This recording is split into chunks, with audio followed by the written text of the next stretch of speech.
Hey, what up, everybody? So I've been digging in to Teams pretty hard the last few days in anticipation of the switch, and I wanted to share just a list of things that I'd come across, and I've been having a lot of conversations with people online, trying to help people figure all this out.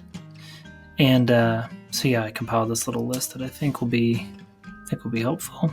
I'll try to keep my commentary to a minimum. Anyway, here we go.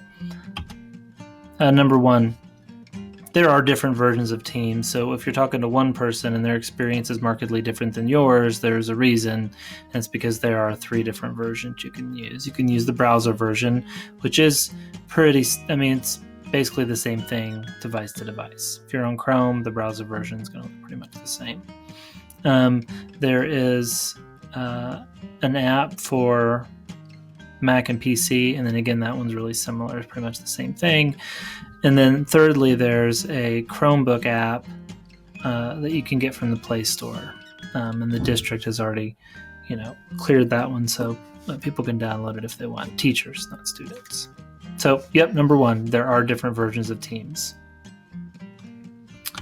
That leads into number 2. If you can, and I know a lot of us are using Chromebooks from the district, but if you can, choose the PC or Mac version. The application is just so much better. The experience is way better. And you have some features that you don't have in the other 2 versions that are good for teaching.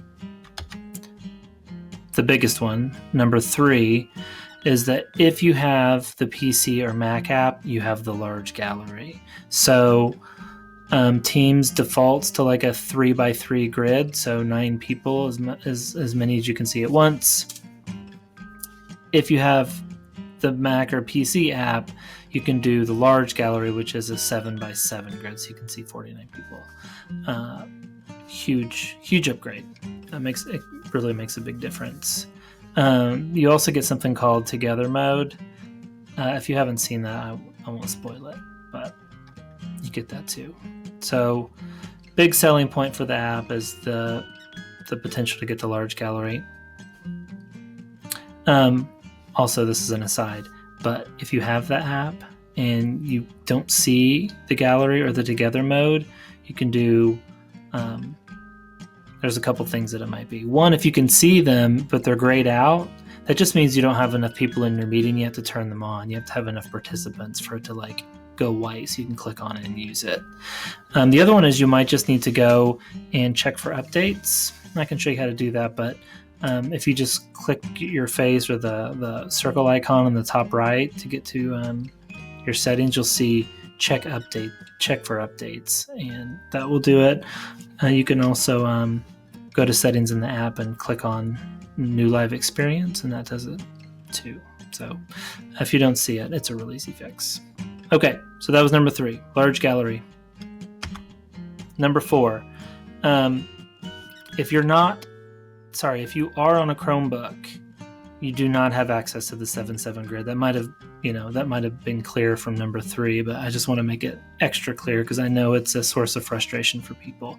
They hear about people having the large grid, but they can't get it. So I just know that it's something that is confusing to people, so it's worth mentioning very directly. If you're on a Chromebook, the 7/7 grid is not available to you. Total bummer.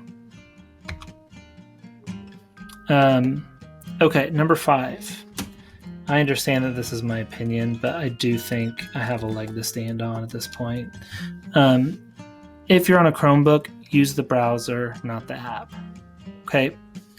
The app is not great for a number of reasons. Number 1, if you go to chat or participants, it pulls you away from the meeting space, and you have to go back into it. It doesn't feel great. Number 2, there's no place in there to record the meeting, which feels insane. But I spent so much time looking for it because I couldn't believe that it could be true. Number 3, this is interesting, and we'll talk about this a little bit in just a second, a little bit more, but there's no end meeting option in the Chrome app, the Chrome app, I don't know why. So in like the PC app, you have leave and end meeting. In the browser, you think you have hang up and end meeting. In the Chromebook app, you just have hang up, but it doesn't always end the meeting. So I've done it so many times, and a couple times it eventually like ended the meeting, but sometimes it didn't. As often as not, it did not end the meeting. It was still going on despite me having left. So I would not suggest using the Chromebook app. It is not very nice and is missing some really necessary functions. Okay, that's 5. Number 6.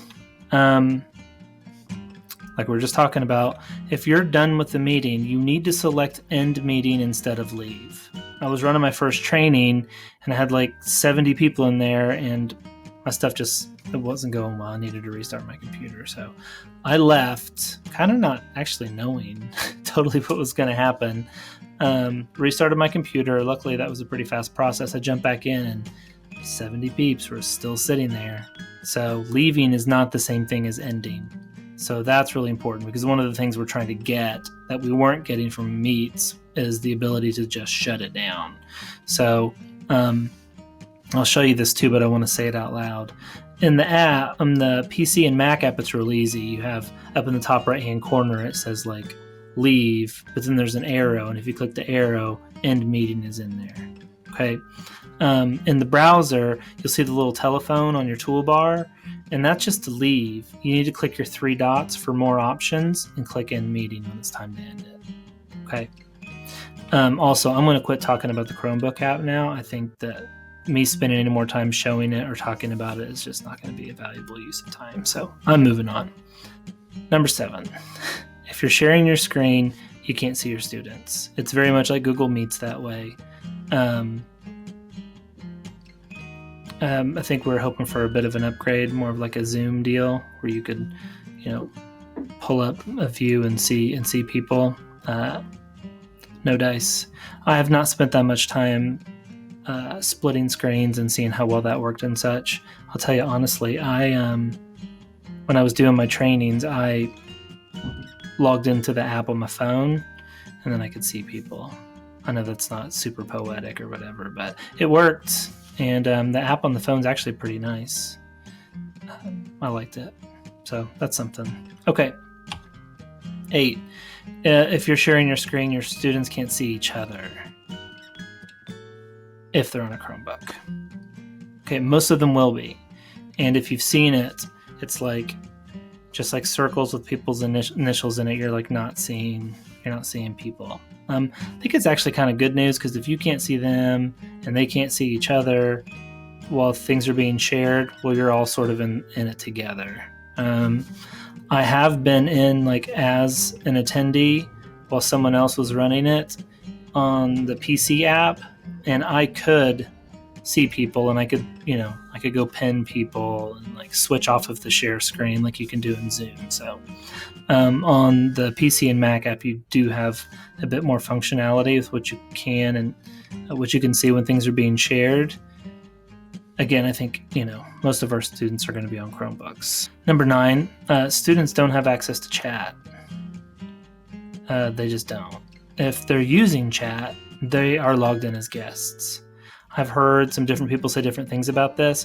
I've messed with it every single way that I could think to, and there's just no reality where a student gets in and they've logged in correctly that they're using that chat.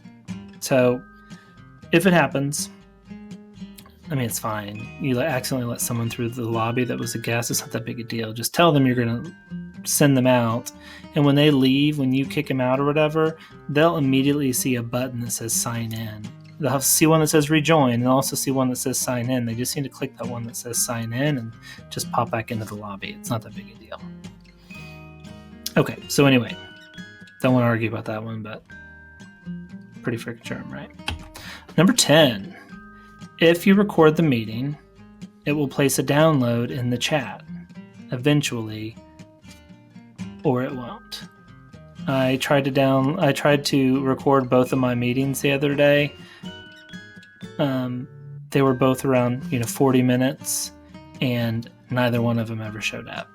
Now, anytime I've recorded like a short one just to see if it works, that thing pops up in the chat, in the stream there, and with a little download, and you can download it to your Chromebook or your hard drive or whatever.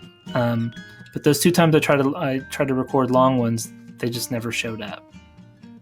That's bad news. I can't do anything about it. I mean, I guess you could just anticipate and try to record Screencastify, but depending on your device, sometimes trying to use video in a video conferencing application while doing Screencastify can get a little wonky with video and mic permissions and stuff, and sometimes stuff doesn't work. So I don't know. It sucks. Okay, that is it. Holler if you need something, as always. I'll see y'all.